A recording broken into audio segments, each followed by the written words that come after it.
We keep talking about this table. I'm so tired of this damn table.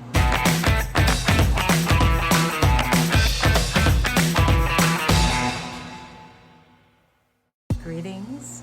Well, welcome to my channel, Spine Shine Goddess. I'm Sandra Roberts, the Sun Goddess. We are encouraging Black women to speak, live their organic truth unapologetically, without permission. When Black women are being told that they need to bring something to the table, what does that mean for you? What are you bringing to the table? What is it that you feel you have to bring to the table? What are we bringing to the table? How many of you out there feel like you are inadequate? You're not wifey material. You're not bae material. You're not qualified to be something. Why is that question not presented to your child if you have one? Do you ask your children, what do I need to bring to the table to become a better mother? So many of us treat men like our children. We have to do all these things for grown ass men. Meanwhile, children are off the chain. Many of them doing their own thing, haven't had a conversation with a parent, have not had a meal with a parent, have not had any engagement or interaction, but yet we're concerned about what we bring to a table. I don't like doing videos about relationships, but tonight I'm gonna touch on it a little bit. First off, let me get this out the way. I am single, never been married, no children. I am sitting in Belize right now with no love interest, because people want to always ask me, did you go down there for a relationship? Did you find somebody? You must have went down there for a man. She must have found a man in Belize. She must have believed. So I'm putting that out there for you. But sis, I didn't say that I didn't have suitors. I didn't say that I wasn't desirable. I didn't say that I was hurting for attention. I didn't say that I couldn't have a man if I wanted one. See, this is the problem I have. Somewhere we have forgotten we're the prize. Why are we at a table being interviewed for position? What will you really discover about somebody in an interview process? I mean, Chris Rock said it years ago, you're gonna bring your representative. How are you ever gonna know who a person is until you start dating them? That's the problem I have with the table. You have to engage. You gotta try it on. You can sit and have the perfect answer, come up with all of the correct responses. It's just an interview. It's an interview. All we can do is control ourselves and taking care of our children, focusing on our babies and focusing on being the best we can be. I think all of these prerequisites has many of us feeling some kind of way about ourselves that are far from healthy. They're just far from healthy. And I want you to think real hard about, what do you bring to the table for your children rather than a man? And if you don't have children, what do you bring to the table of life? It ain't hard to find a man. Now, I didn't say you were going to have them all to yourself. I didn't say that, did I? This is why I don't like to talk about relationships, because this is going to lend itself to man sharing. And I don't want to get into that because we're still not ready for that conversation. We're still not ready. We're just not ready. But sisters are going to have to get ready. It sounds cute when we're singing about it in a song. You have them on Monday, Tuesday, Wednesday, and I have them on Thursday, Friday, Saturday, or the weekend, or whatever the song. But I digress. My point is that these relationships, these conversations will have to be moved. The energy has to shift, y'all. I don't run across the same blogs, posts, memes, conversations talking about what are we doing for our children. I see a lot of people talk about their children when they mad at their man. See, we back to the men again. And my babies, my kids not one here. Man isn't available, so they use their children as some substitute, emotional support. Oof. Let's just focus on children and requiring our men to be the best fathers. Bad relationships don't have to mean bad parenting.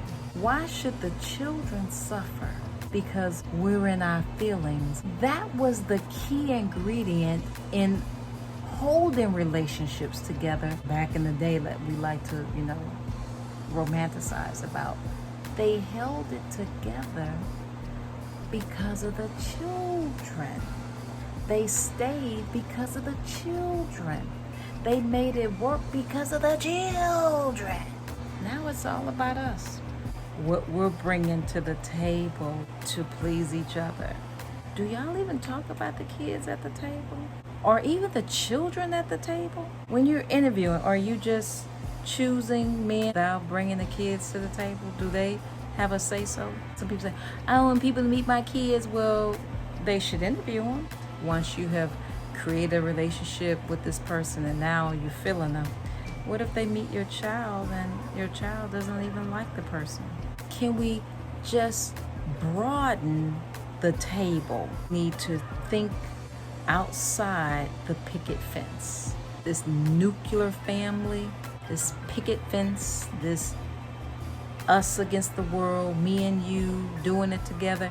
Our communities need for us to build relationships that support the community.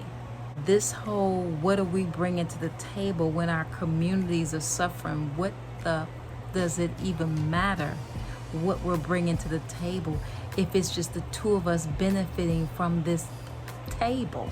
What is so special about a nuclear family? I know that sounds crazy. I know that's gonna sound crazy to some of y'all. Like, we got all this going on and everything, all the conversations about men and women not getting along and what the man doesn't do it. Let's come together and have a purpose outside of a relationship, and then perhaps that might build into a relationship.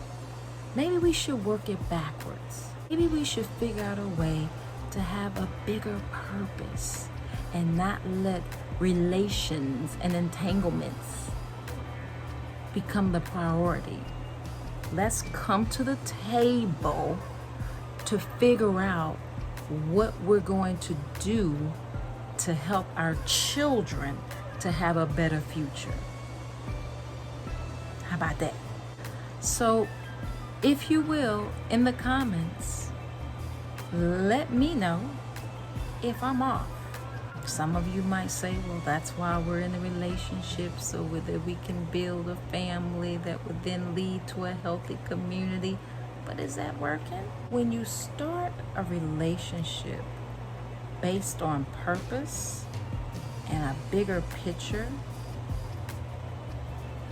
you'll always have that bigger picture because the core of that relationship started with something bigger.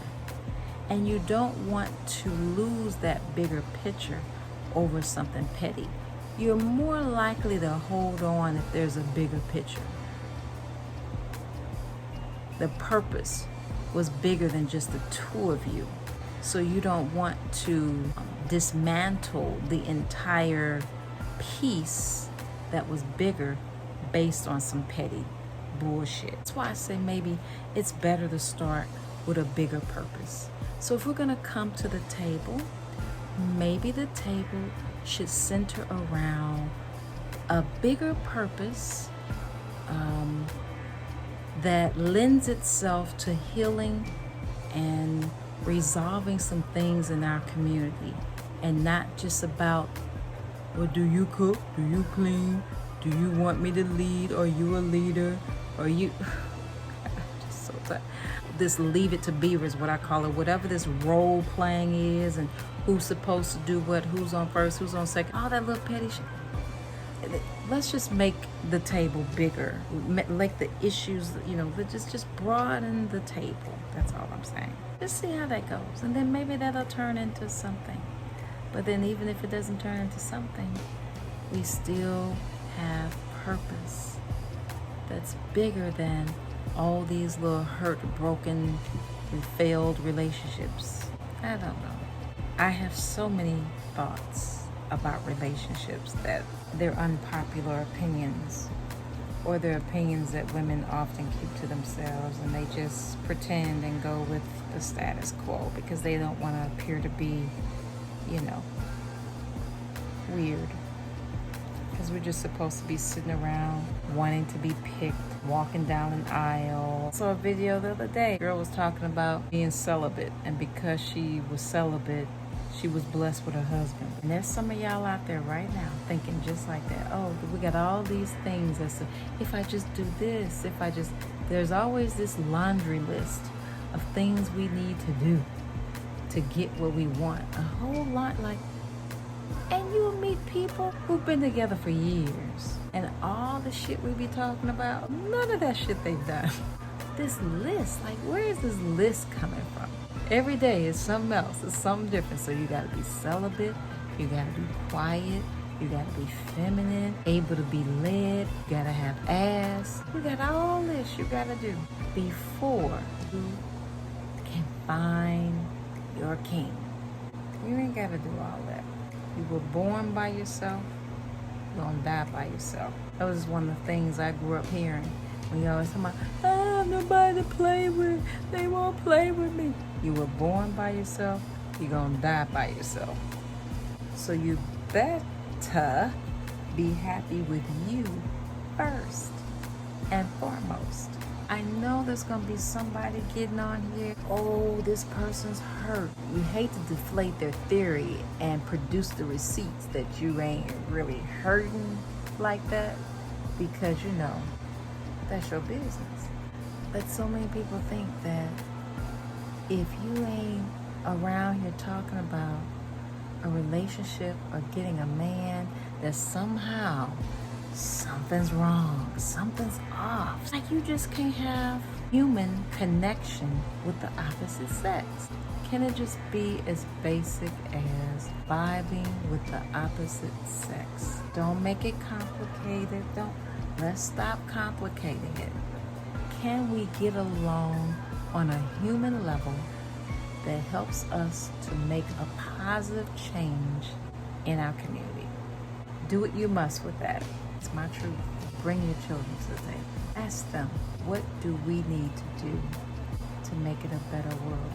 Like, dislike, comment, please. Help me out. Subscribe. Till next time, y'all. Peace. Be peace. But if you have to be war, be that too.